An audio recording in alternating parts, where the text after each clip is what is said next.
এদিদের শূন্যরা আমি পানি পান করব না। এই দেখো আমার শিশু বাচ্চা আলী আসগর, সে যদি পানি খায় যুদ্ধ করবে না রে। একটু মেহেরবানি করে যদি আমার শিশু বাচ্চাকে একটু পানি দিতা রে, তাহলে আমার বাচ্চাটার জীবন রক্ষা পেত। তারা নীরব, কথা বলে না।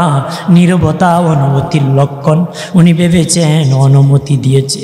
ফোরাত নদীতে নেমে গেলেন, এইভাবে হাতে ধরে হাতটা ফোরাত নদীতে ভিজিয়ে দিলেন। এইভাবে পানি উঠাইয়া হযরত আলী আসগরের মুখে যখন দিবে, একটা বেঈমান দূর থেকে তীর মেরে দিল গো। শিশু আলী আসগরের বুক দিয়া ডুইকা পিঠ দিয়া বাহির হয়ে গেল। মুহূর্তের মধ্যে শিশু আলী আসগর শাহাদাতের পেয়ালা পান করেছে। আলী আসগরের রক্ত দিয়া ইমাম হুসেইনের জুব্বাটা লাল হয়ে গেছে। আলী আসগরের লাশ লইয়া বিবির কাছে আসিয়া বলে, বিবি, দুনিয়ার পানি খাওয়াইতে পারলাম না রে বিবি, জান্নাতের পানি খাওয়াইলাম, দুনিয়ার পানি খাওয়াইতে পারি না। আলী আসগরকে আমার নানা জান্নি যাতে শরবত খাওয়াইছে। বাবাজি, যুদ্ধ শুরু হয়ে গেল, যুদ্ধ চলতেছে। হযরতে হাসানের সন্তান কাসেম রাদিয়াল্লাহু তাআলা আনহু আসিয়া বলে, চাচা যান, আমি যুদ্ধে নেমে যাব। ইমাম হুসেইন বলে, বাতি যা, যেও নারী, তোমার বাবা মরে শহীদ হওয়ার পরে আমি তোমার চেহারা দেখে আমার ভাইয়ের দুঃখ মিটাইতাম। ওরে কাসেম, তুমি যাও না, যুদ্ধের মাঠে যাও না। হযরত কাসেম বলে, না না, আপনি আমার সামনে শহীদ হবেন, আমি কাসেম সইতে পারবো না, আমি কাসেম সইতে পারবো না, আমার সামনে আপনি শহীদ হয়ে যাবেন, আমি ধৈর্য ধরতে পারবো না, এর আগে আমি কাসেম শহীদ হতে চাই। হযরতে কাসেম রাদিয়াল্লাহু তাআলা যুদ্ধে নেমে গেলেন। যুদ্ধ করতে করতে শাহাদাতের পেয়ালা পান করলে। শাহাদায়ে কারবালার স্মরণীর মাহফিল। বাবাজি, আহলে বায়াত, পাক পাঞ্জাতন, শুহাদায়ে কেরাম, আহলে বায়াত হলেন ইমাম হাসান হুসেইন, মা ফাতেমা, আলী রাদিয়াল্লাহু তাআলা আনহু, আল্লাহ রসুল, মোট 5 জনে আহলে বায়াত, পাক পাঞ্জাতন। আল্লাহ নবী একদিন একটা চাদর মুবারক, কালো চাদর উপরে দিয়ে তাদেরকে ডাকলেন। ইমাম হাসান হুসাইন, আলী ও ফাতেমা নবী সহ আমাদের আম্মা উম্মে সালমাও মাথা ঢুকিয়ে দিয়েছিলেন। আল্লাহ নবী বলেন, তুমি মাথা সরায় নাও, তোমার এমনি সম্মান আছে, তুমি হলা উম্মতের মা। ওয়াজওয়াজুহুম উম্মাহাতুহুম, নবীর স্ত্রীরা হলো মমিনের মা। নবীর স্ত্রীরা কি? মমিনের মা। তোমার তো এমনি সম্মান আছে, তারা আমার আহলে বায়াত, তাদের থেকে আমার বংশ শুরু হবে। বাবাদি সন্তানের পরিচয় হয়, নবী বলেন হাসান হুসেইনের পরিচয় হবে আমি রসুল থেকে। আরো জোরে কম। ওই হাসান হুসেইন যখন পৃথিবীতে আসলেন, হাসান আসলেন, নবী নাম রাখলেন হাসান। হুসাইন পৃথিবীতে আসলেন, কিতাবে এসেছে মানে হযরত হুসাইন রাদিয়াল্লাহু তাআলা সময়ের আগে পৃথিবীতে চলে আসছেন, 10 মাস পূরণ হয় না, পৃথিবীতে চলে আসছেন। হযরত মা ফাতেমার স্তনে দুধ আসে নাই, কি খাবেন? তখন কাঁদতেন, আল্লাহর নবীর শাহাদাত আঙ্গুল ইমাম হুসাইনের মুখে ঢুকিয়ে দিতেন। 2 দিন পর্যন্ত আর ওনার খাবারের জন্য কান্না করতেন। আর জোরে কর।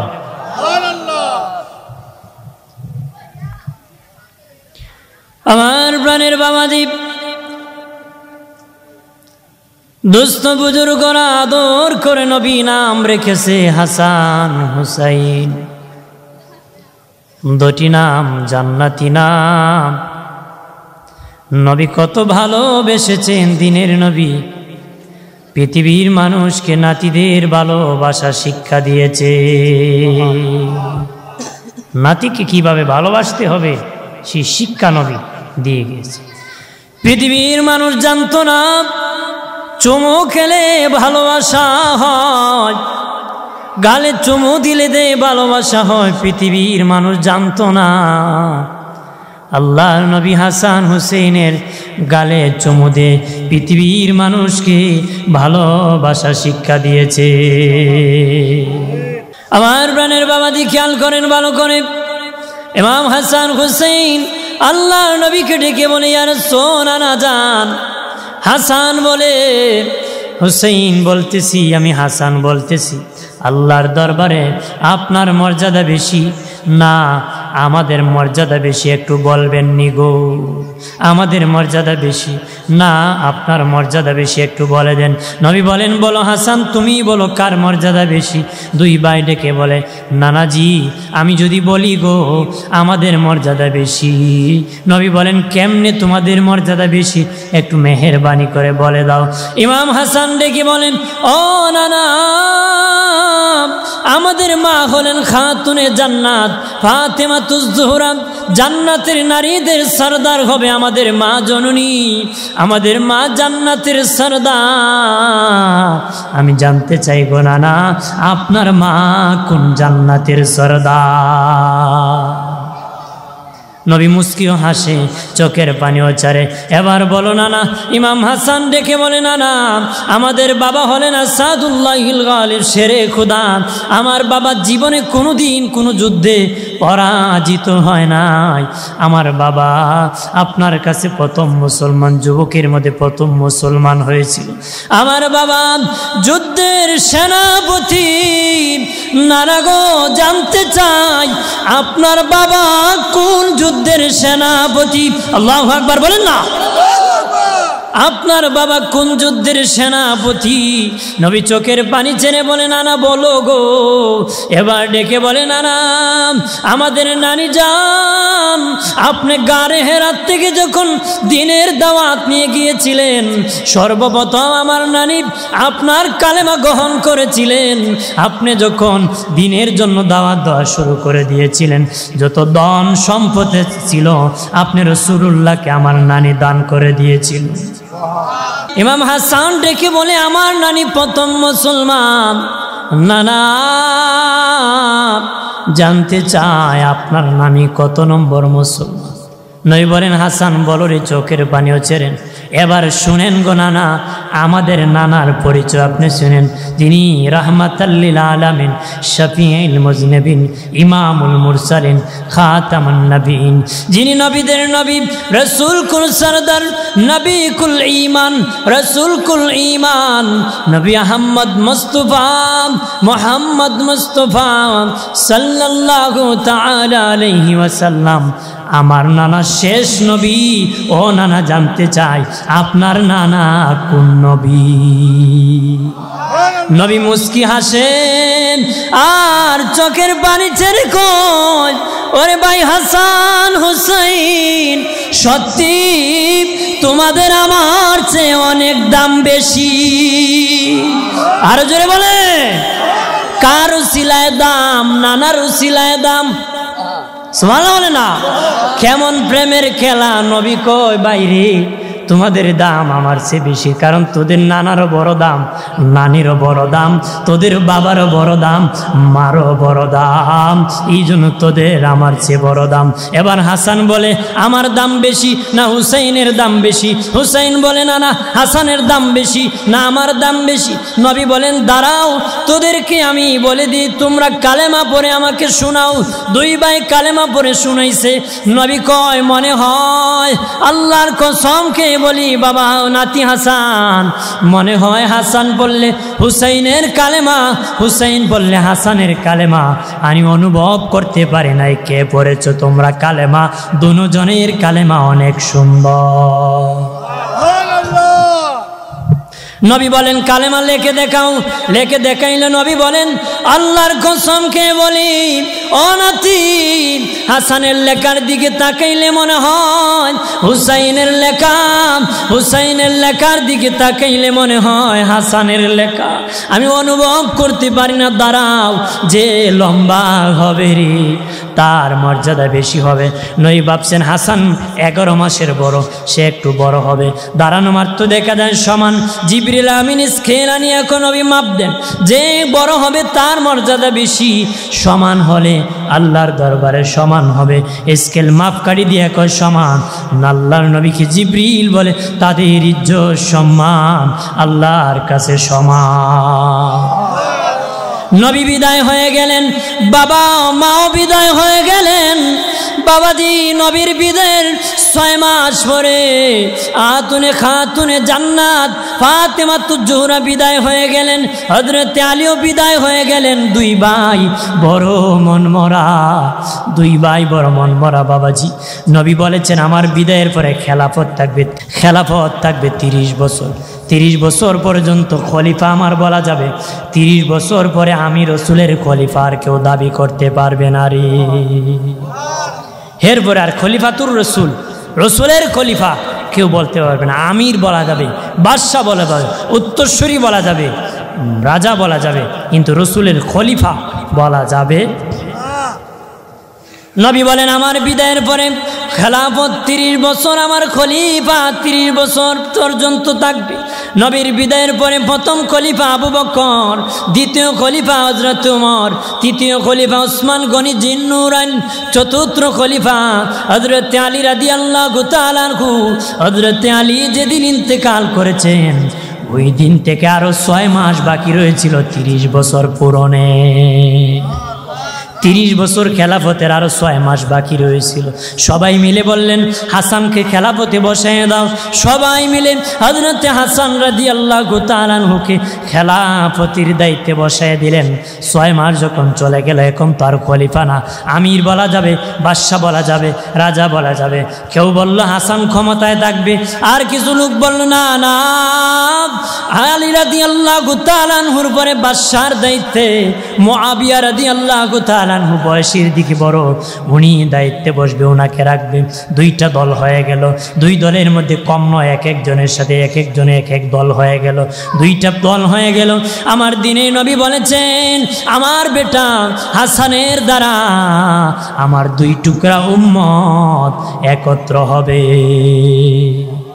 ঠিকই হয়েছিল, 1 টুকরা উম্মত মুআবিয়া রাদিয়াল্লাহু তাআলার সাথে ছিল, আর 1 টুকরা উম্মত হাসানের সাথে ছিল।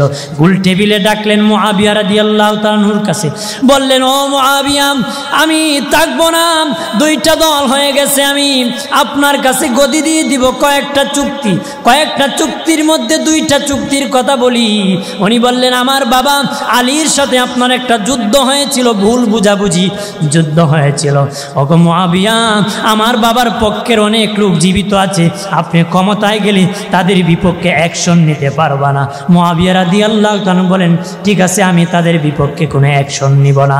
দ্বিতীয় উনি বললেন আপনার ইন্তেকালের পরে গদির মালিক আমি হাসান, আমি না থাকলে আমার ভাই হুসাইন। উনি বললেন ঠিক আছে, আমি সই করে দিলাম, আমার পরে গদির মালিক তুমি, তুমি না থাকলে তোমার ভাই হুসাইন। আমার বানের বাবাজি মুআবিয়া রাদিয়াল্লাহু তাআলা আনহুকে গদি দিয়ে হাসান চলে আসলেন মদিনায়। চালাচ্ছেন মুআবিয়া, ইয়াজিদ পাপিষ্ঠ আল্লাহর নবীর দরবারে হযরতে মুআবিয়া রাদিয়াল্লাহু তাআলা আনহু একদিন আসলেন, আসিয়া বললেন ইয়া রাসূলুল্লাহ আমার বড় ভীষণ অসুস্থ হয়ে পড়েছি, আমি কিভাবে সুস্থ হব? নবী বললেন মুআবিয়া রে, তুমি যদি বিয়ে করো আল্লাহ বিয়ে দ্বারা তোমাকে সুস্থ করে দিবে। হযরতে মুআবিয়াকে বললেন মুআবিয়া রে, তুমি বিয়ে করার পরে আল্লাহ তোমাকে একটা সন্তান দিবে, ওই সন্তানটা আমি রসুলের বংশের গলায় তরবারি ধরবে।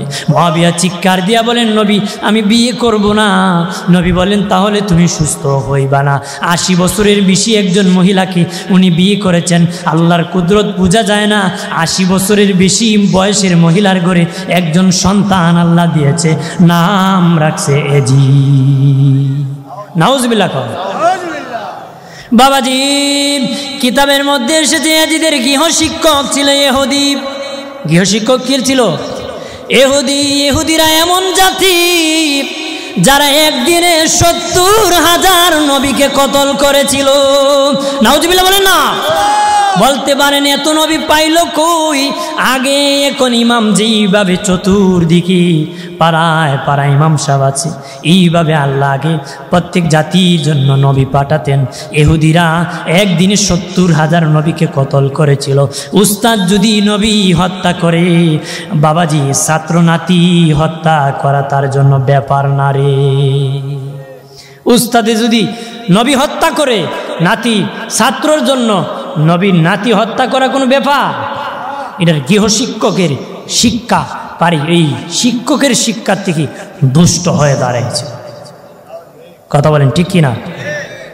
তার বংশীয় লোকেরা ডেকে বলে, রে জিদ, বাবা বললে সন্তান গদির মালিক হয়, কিন্তু জাননি তুমি বললে গদির মালিক তুমি না, কয় কে মালিক?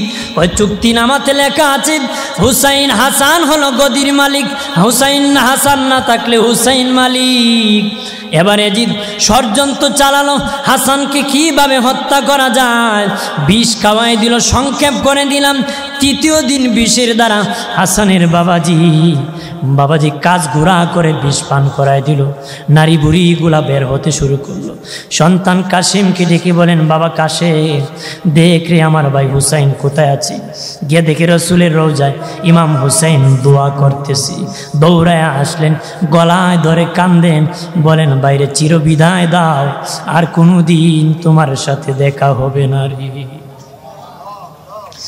ওরে ভাই, শিশুকাল হইতে দুই ভাই একত্রে চলি, আজকে আমি বিদায় হয়ে যাব। এই শত্রুর অভাব নাই, দুশ্মনের অভাব নাই রে ভাই। দুশ্মনের দুশ্মনী থেকে সতর্ক হয়ে চলিও। তোমার মেয়ে সকিনা যেদিন বড় হবে, আমার বেটা কাশেম যেদিন বড় হবে, তোমার সকিনা রে আমার কাশেমের কাছে দিয়ে দিয়ে আমার কাশেম রে তুমি জামাই বানায়ো। আর জোরে কর। এইভাবে বলতে বলতে শেষে বলেন, শেষ সালাম দিয়া আমি বিদায় হয়ে যাই, ওই সালামের জবাব যেন বাইরে কাল হাসরের দিন পাই। ও ভাই হোসেন রে ডাকিতেছে নানাজি আমায়, ডাকিতেছে নানাজি আমায়। বলতে বলতে হযরতে হাসান শহীদ হয়ে গেলেন।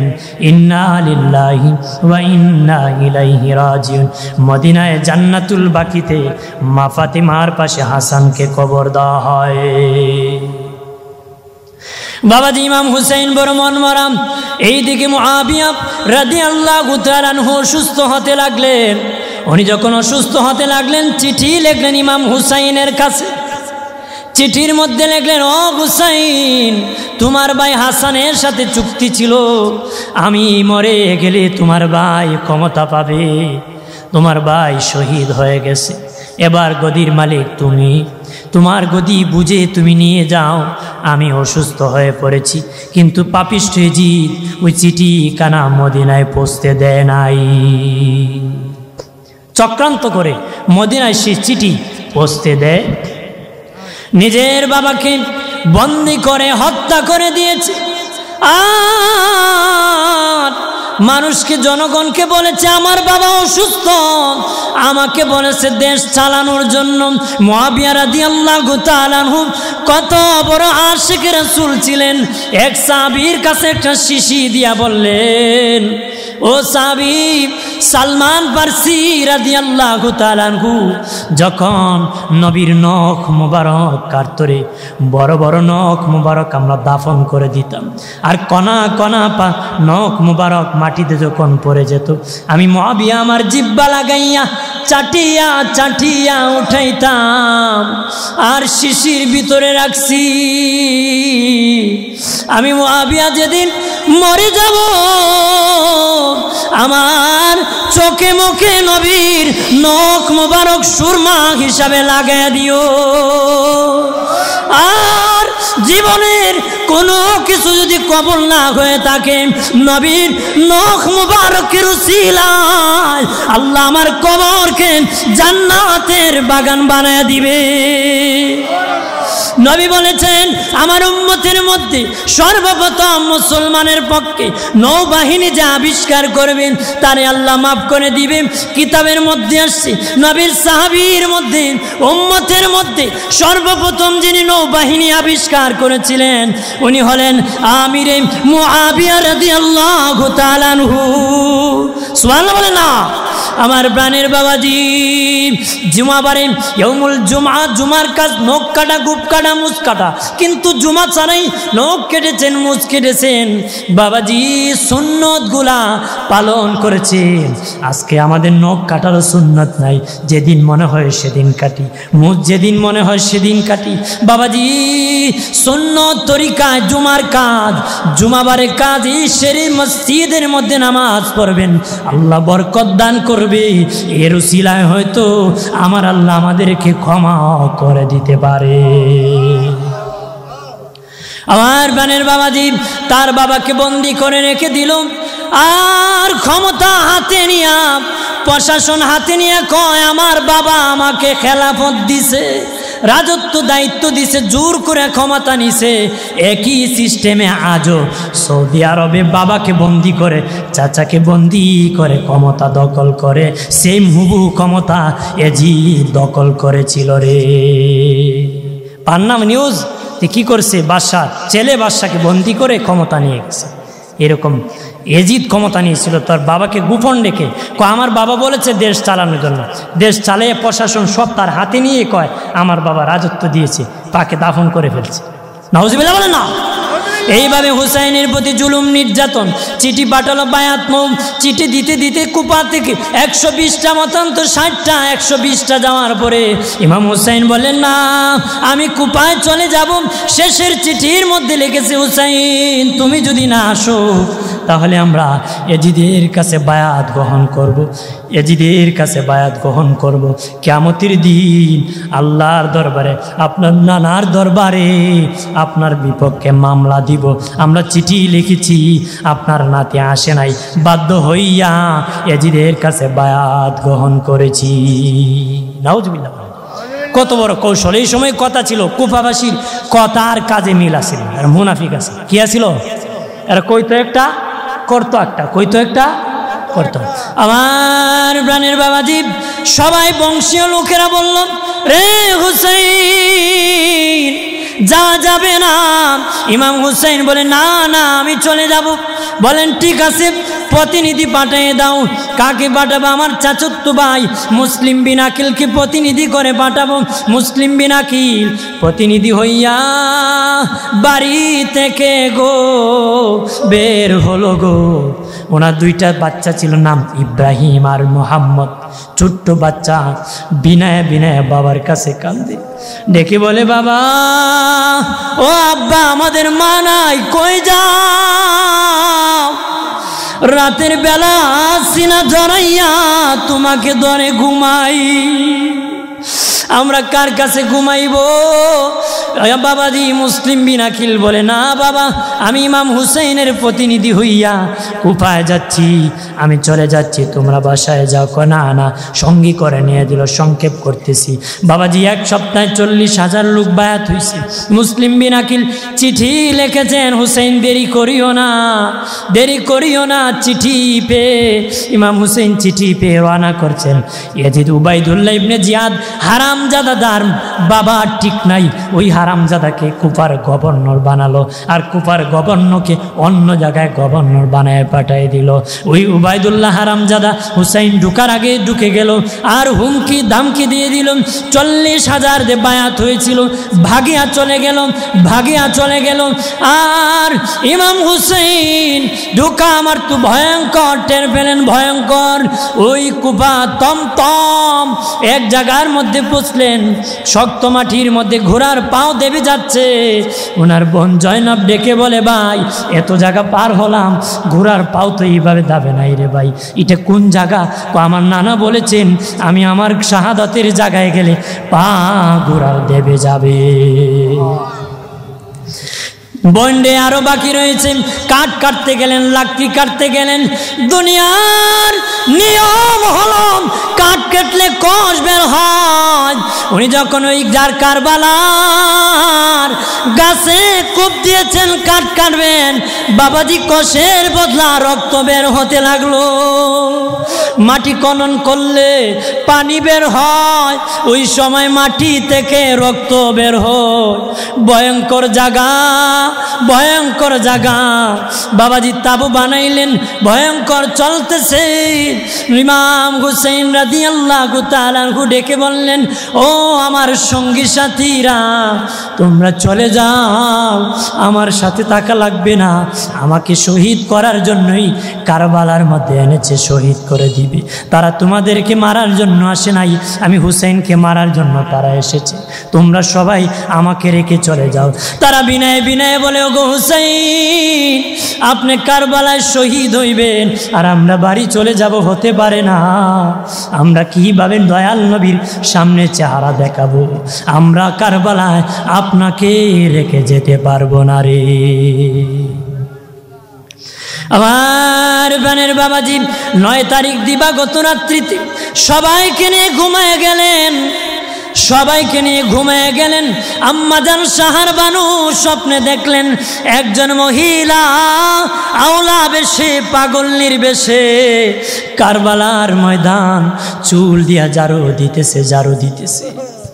উনি বলেন, মাগো তুমি কে গো? কে তুমি ঝাড়ু দিতেছো? আমার পরিচয় দিলে চিনবানি, আমি ফাতেমা জান্নাত থেকে ঝাড়ু দিতেছি।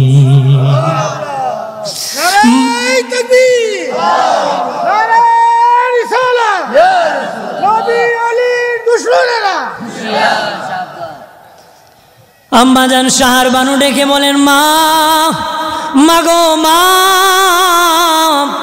কেন গো তুমি কারবালার ময়দান ঝাড়ু দিতেছো? ডেকে বলেন, মা, আগামীকাল তোর ঘরে কান্নার রোল বসে যাবে, কান্নার রোল বসে যাবে। আগামীকাল ওই সময় তোর ঘরে আমার হুসাইন থাকবে না, আমার হুসাইন এই ময়দানে শহীদ হয়ে যাবে। শহীদের পরে গড়াগড়ি করবে, আমার বাবার পিঠের মধ্যে পাথর লাগলে ব্যথা পাবে রে। এই পাথর সরানোর জন্য আমি ফাতেমা জান্নাত থেকে কারবালায় ঝাড়ু দিচ্ছি। আমার বানের বাবাজি ফজরের আজান হয়ে যায়। বাবাজি ইমাম শাহর বানু ঘুম থেকে উঠে চোখের পানি ছেড়ে কান্দে। ইমাম হুসাইন বলে, বিবি কাঁদোস কেন গো? আম্মাকে স্বপ্নে দেখেছি, আম্মা বলেছে আগামীকাল নাকি আমার ঘরে কান্নার রোল বসে যাবে, আপনি নাকি শহীদ হয়ে যাবেন।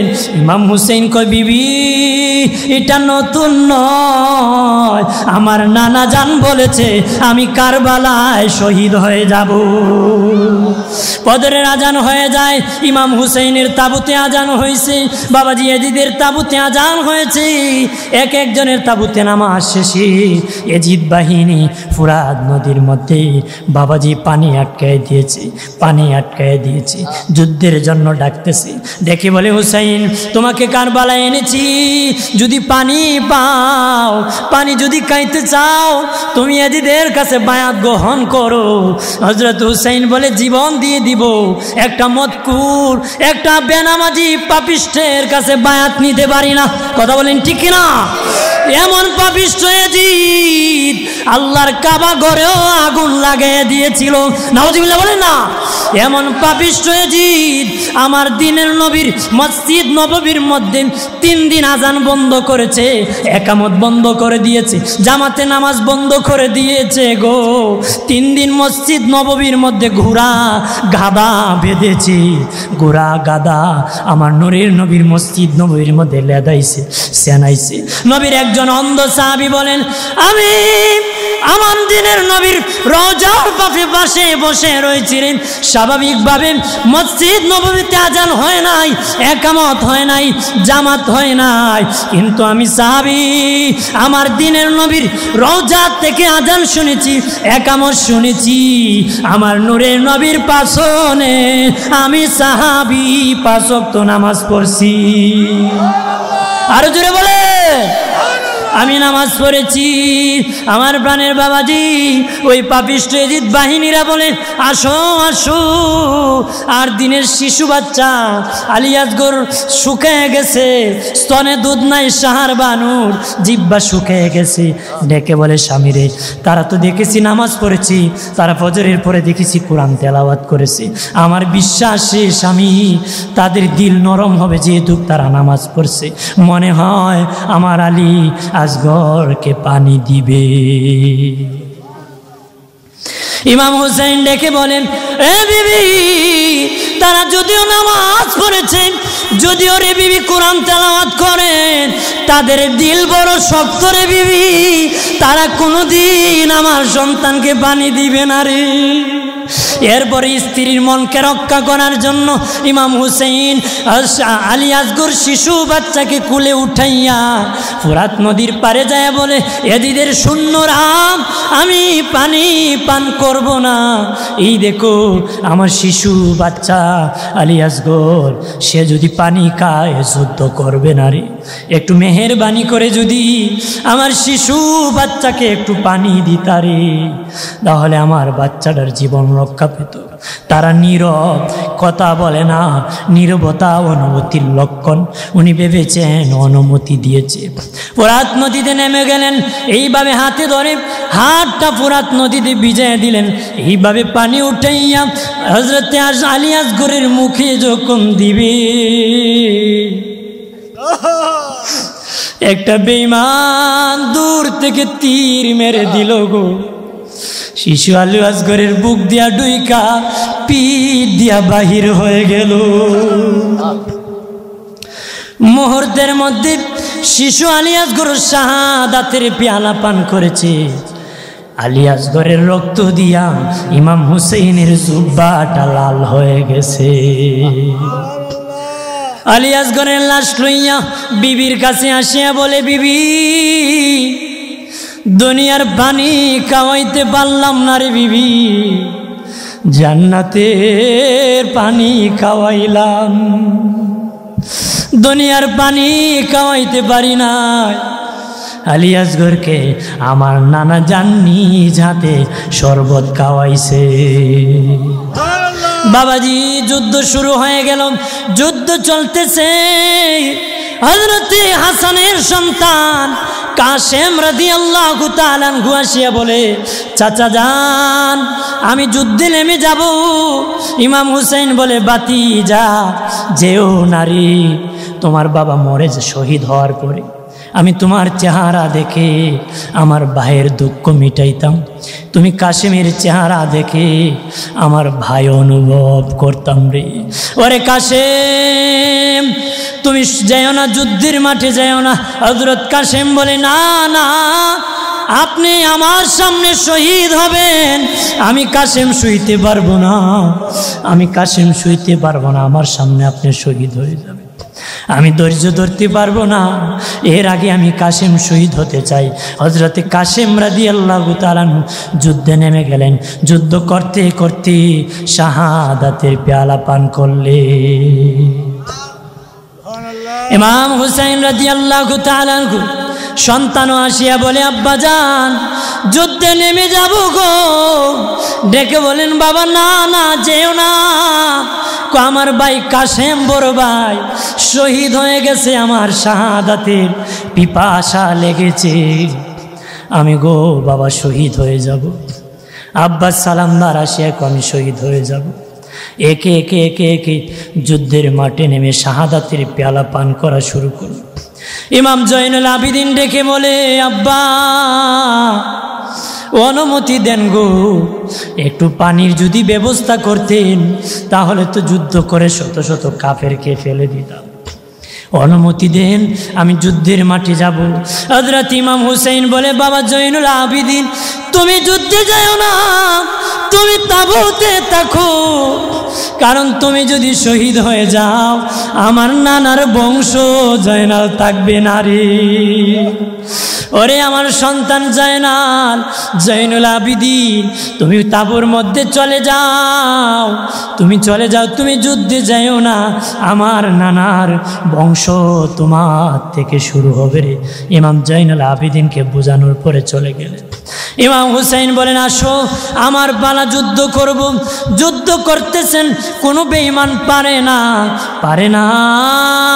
যুদ্ধ করতে করতে ফুরাত নদীতে নেমে গেলেন, পানি উঠাইলেন, পান করবেন। শিশু বাচ্চা আলী আসগরের কথা স্মরণ হয়ে গেল, পানি ফেলে দিলেন, পানি কান্নাই। এই পানির জন্য আমার বাচ্চারা, আমার ভাতিজা, আমার সন্তানেরা শাহাদাত বরণ করেছে, আমি পানি পান করব না, ফেলে দিলেন। ওপরে উঠে গেলেন, কম্পন শুরু হয়ে গেল, কাঁপন শুরু হয়ে গেল, চতুর্দিকে বেঈমানরা তীর নিক্ষেপ করা শুরু করে দিল। ইমাম হুসেইন জমিনে পড়ে গেলেন, শিমর সিনা মুবারকে উঠে বসে গেল গো। ইমাম হুসেইন বলে, আমি জানি রে তোর নাম শিমর, আমার নানা তোর কথা বলেছে, তুই আমাকে শহীদ করে দিবি। ওরে শিমর, একটু যদি সুযোগ করে দিতে রে, আমি ইমাম হুসেইন 2 রাকাত নামাজ আদায় করতাম। আর জোরসে কোন সুবহানাল্লাহ। নামাজের সুযোগ দেওয়া হলো। ইমাম হুসাইন রাদিয়াল্লাহু তাআলা আনহু প্রথম রাকাত শেষ করলেন, দ্বিতীয় রাকাতের দ্বিতীয় সিজদায় চলে গেলেন। বাবাজি এদিক বাহিনী বলল, নামাজ শেষ করে যদি দাঁড়ায় দেয়, তার ক্ষমতার সাথে কেউ পারবে না, জাতিয়া ধরো। দুষ্ট শিমর উঠে আবার বসে গেল। ইমাম হুসাইনের গলা মুবারকে, হলকম মুবারকের মধ্যে ছুরি চালাইয়া দিল গো। ছুরি যখন চালাইয়া দিল, ইমাম হুসাইন বলে, রে শিমর, তোরে বুথে ধরছে, তোরে টাকার লোভে পাইছে রে, কিয়ামত পর্যন্ত যদি আমার হলকমের মধ্যে ছুরি চালাস রে, জীবন শেষ হবে রে, আমি হুসাইনের গলা কাটতে পারবে না রে। কেন জানোস কি? আমার নানা জান শতবার হলকমে চুমু খেয়েছে। আমার মাথা যদি নিতে চাঁদ উপুত করে ফেলে দে। উপুত করে ফেলে দেওয়ার পরে ইমাম হুসেইন বলে, শিমর রে, মাথা তাড়াতাড়ি কাট, আমার নানা আমার জন্য অপেক্ষা করতেছে, আমাকে নেওয়ার জন্য কারবালার ময়দানে হাজির হয়ে গেছি। বাবাজি মাথা কাটার পরে জুলুমের তো সীমা আছে, নির্যাতনের সীমা আছে। যে ইমাম পরিবার জীবনে কোনোদিন আঁটুর উপর ইমাম হুসেইন পা উঠান নাই, কাপড় উঠান নাই রে বাবাজি। মাথা তো কাটছে ইমাম হুসাইনের শহীদের পরে ইয়াজিদ পাপিষ্ঠ জাহান্নামীর গোষ্ঠীরা ইমাম হুসেইনের কাপড় চোপড় টেনে টেনে খুলে নিয়ে গেছে। ইমাম হুসাইনের দেহের উপর ঘোড়া চালাইছে গো। যেই মহিলারা ফ্যামিলির লোকেরা জীবনে কোনোদিন বেপরদা হয় নাই, বদমাশেজিদের গোষ্ঠীরা ইমাম হুসেইনের তাবুটা ভেঙে তাদের উন্না নিয়ে টানাটানি করছে।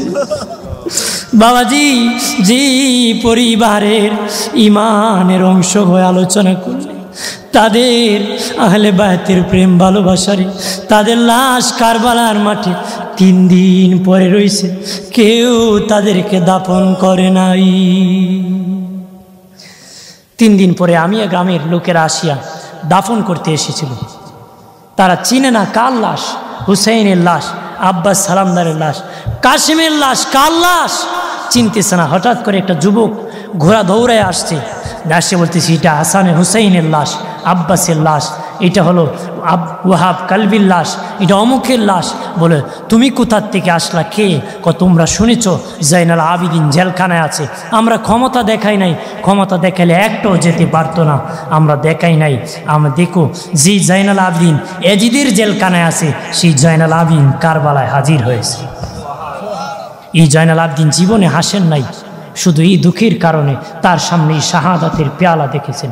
আমরা সকলে ইমাম হুসাইনের ভালোবাসা নিয়ে থাকতে চাই কিনা? জোরে বলেন, থাকতে চাই কিনা?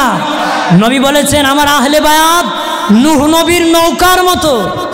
নবী বলেন, আমার নূহ নবীর নৌকাতে যারা উঠেছিল 4 পেয়েছে, যারা আমার আহলে বায়াতের নৌকায় উঠবে তারা কিয়ামতের দিন 4 পেয়ে জান্নাতে চলে যাবে। দোয়া করবেন, হুজুরের কাছে দোয়া চেয়ে শেষ করলাম।